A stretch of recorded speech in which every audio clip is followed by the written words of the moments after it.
इस चैनल की सामग्री केवल शैक्षणिक, आध्यात्मिक और सामान्य जानकारी के लिए है। ये चिकित्सीय सलाह नहीं है। किसी भी अभ्यास से पहले डॉक्टर और फिजियोथेरेपिस्ट से परामर्श लें। अभ्यास अपनी स्वयं की जिम्मेदारी से करें।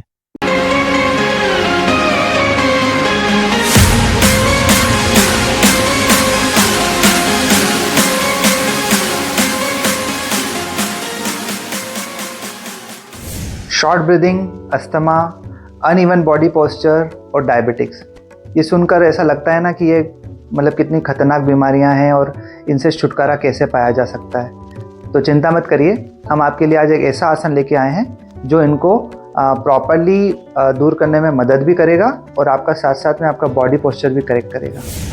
आज हम बात करने वाले हैं उष्ट्रासन के बारे में। आगे बढ़ने से पहले हम इसके शब्द का मतलब जान लेते हैं। तो उष्ट्रासन दो शब्दों से मिलकर बना होता है, उष्ट्र और आसन। चूंकि ऊंट को संस्कृत में उष्ट्र बोला जाता है और इसकी फाइनल पोजीशन में हमारा जो बॉडी का शेप होता है वो एक कैमल की तरह यानी ऊंट की तरह होता है, इसलिए इसे उष्ट्रासन बोला जाता है। ये एक तरह का बैक बेंडिंग आसन है जो कि हमारे स्पाइन पे एक पॉजिटिव इम्पैक्ट डालता है। आज हम बात करेंगे उष्ट्रासन के साइंटिफिक मैकेनिज्म और इसके बेनिफिट्स के बारे में।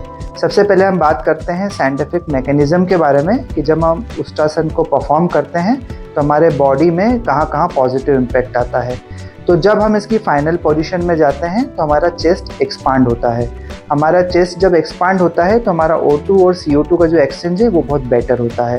साथ साथ में हमारी जो नेक मसल्स होती है वो पीछे की तरफ बेंड होती है, जिससे हमारे थायराइड ग्लैंड को प्रॉपर मसाज मिलती है। साथ साथ में ये हमारे लंबर जो रीजन होता है स्पाइन का, उस पर एक जेंटल प्रेशर क्रिएट करता है, जिससे हमारे पैनक्रियाज को एक प्रॉपर मसाज मिलती है और साथ साथ में हमारी स्पाइन को मजबूती मिलती है। अब हम बात करते हैं इसके बेनिफिट्स के बारे में। सबसे पहले हम जानेंगे कि जब हम इसकी फाइनल पोजीशन में जाते हैं तो हमारा चेस्ट को एक एक्सपांशन मिलता है, जिससे O2 और CO2 का जो एक्सचेंज है बहुत बेटर होता है। हमारा O2 का ओवरऑल परसेंट ब्लड के अंदर बढ़ता है। साथ साथ में हमारे ये हार्ट को एक बहुत पॉजिटिवली पंप करता है, जिससे उसकी HRV जो रेट है उसमें प्रॉपरली बैलेंस बनता है। साथ साथ में इसका जो सेकेंड इम्पैक्ट होता है वो लंबर रीजन में होता है। तो लंबर रीजन में जेंटल प्रेशर इसकी फाइनल पोजीशन में आने की वजह से हमारा जो पैनक्रियास है उसमें प्रॉपरली उसकी मसाज होती है और हमारा इंसुलिन का बैलेंस बॉडी में बहुत बेहतर होता है।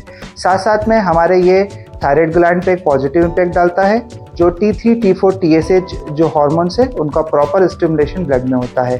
साथ साथ में हमारे ये स्पाइन को एक बहुत ताजगी देता है, एक नई एनर्जी प्रदान करता है, जिससे हमारी बॉडी बहुत लाइट फील होती है और हम पूरे दिन एनर्जेटिक फील करते हैं।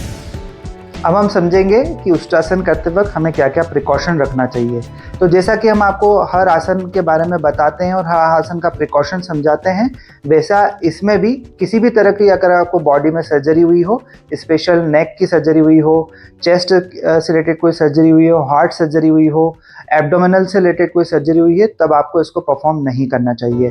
प्रेगनेंसी में इसे सर्वदा अवॉइड करें, प्रेगनेंसी में इसे नहीं करना चाहिए। साथ साथ में अगर आपको घुटनों से रिलेटेड कोई प्रॉब्लम है, क्योंकि इसके फाइनल पोजीशन पे पूरा लोड घुटनों के ऊपर आता है, तब आपको इसको अगर घुटनों से रिलेटेड कोई भी प्रॉब्लम हो तब इसे परफॉर्म नहीं करना चाहिए।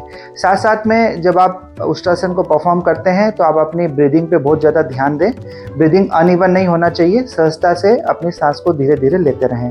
साथ साथ में कहीं इसमें बिल्कुल भी जल्दीबाजी ना करें, ना कुछ जर्की मूवमेंट करें। इसके अलावा अगर आपको पेट से संबंधित कोई भी रोग हो, जैसे हर्निया, अल्सरेटिव कोलाइटिस, तब आपको इससे परफॉर्म नहीं करना चाहिए और हमेशा ध्यान रखें कि किसी योग्य गुरु के साथ में या उनके मार्गदर्शन में ही इसे परफॉर्म करें। अब हम आपको इसका प्रैक्टिकल डेमोन्स्ट्रेशन देकर बताएंगे कि किस तरह आप हमारे साथ इसको घर पे भी परफॉर्म कर सकते हैं और इसका क्या क्या सीक्वेंस होते हैं उसके बारे में भी आप डिटेल में जानेंगे। अब हम देखेंगे अर्ध उष्ट्रासन और उष्ट्रासन। सबसे पहले दंडासन में आ जाइए। कमर सीधी, पाँव के दोनों पंजे मिले हुए, नज़र एकदम सीधी। अब धीरे से वज्रासन की स्थिति में आ जाइए। बाएं पाँव को मोड़ते हुए बाईं तरफ, दाएं पाँव को मोड़ते हुए दाईं तरफ। दोनों हाथ घुटने पर रख लीजिए, कमर एकदम सीधी। लंबी गहरी सांस ले और एनर्जी को फील करें। अब धीरे से अपने घुटनों के बल उठने का प्रयास करें और एकदम सीधे घुटनों के बल आ जाएं। कमर पर दोनों हाथ रख लीजिए और धीरे से अपनी गर्दन को पीछे की तरफ झुकाने का प्रयास करें। ध्यान रहे, उष्ट्रासन में बैलेंस बहुत ज़रूरी होता है, इसलिए बैलेंस बनाते हुए ये कार्य करें। कुछ सेकंड का होल्ड। अब सबसे पहले गर्दन को सीधी करें और कमर को भी सीधी एक रेखा में ले आइए।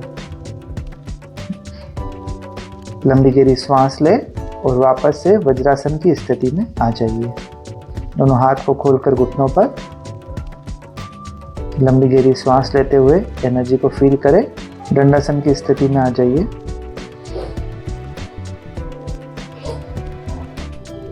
लंबी गहरी सांस लें। अब हम देखेंगे उष्ट्रासन। वापस से वज्रासन की स्थिति में जाइए धीरे से।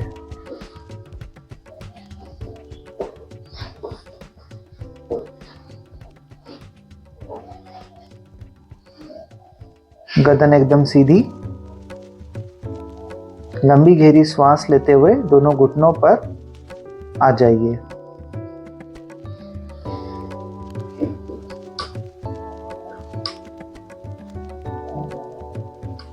बैलेंस का बहुत ध्यान रखें। दोनों पंजों को खड़े कर लीजिए और बाएं हाथ से बाएं पांव की एड़ी को पकड़ें और दाएं हाथ से दाएं पांव की एड़ी को पकड़ें। उसके बाद में धीरे से गर्दन को पीछे की तरफ मोड़ें। शरीर की कैपेसिटी के अनुसार ही तनाव दें, स्ट्रेस दें। अननेसेसरी शरीर में तनाव नहीं दें। कमर को आगे की तरफ पुश करें और गर्दन को पीछे की तरफ पुश करें। कुछ सेकंड के लिए होल्ड करें। श्वास सामान्य चलने दें। अब सबसे पहले गर्दन को सामान्य स्थिति में लाने का प्रयास करें। उसके बाद बायां हाथ और फिर दायां हाथ। वज्रासन में आ जाइए। लंबी गहरी सांस लें। शरीर में जो एनर्जी एकत्र हुई है उसको निरीक्षण करें, उसका अवलोकन करें। धीरे से दंडासन में आ जाइए।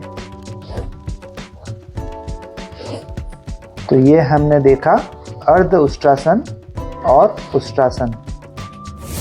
आज हमने बात करी उष्ट्रासन के बारे में कि इसका शाब्दिक अर्थ क्या होता है, इसका साइंटिफिक मैकेनिज्म क्या है, इसके बेनिफिट्स क्या हैं। इसका एक बहुत प्रमुख बेनिफिट्स है जो शायद मैं बताना भूल गया कि अस्थमा के रोगियों के लिए ये बहुत ही अच्छा आसन है क्योंकि इसमें चेस्ट एक्सपांड होता है। उन्हें ज़रूर इसको ट्राई करना चाहिए। अगर आपको ये वीडियो अच्छा लगा हो तो please like, share and subscribe और हम मिलते हैं हमारे नेक्स्ट वीडियो में किसी नए टॉपिक के साथ।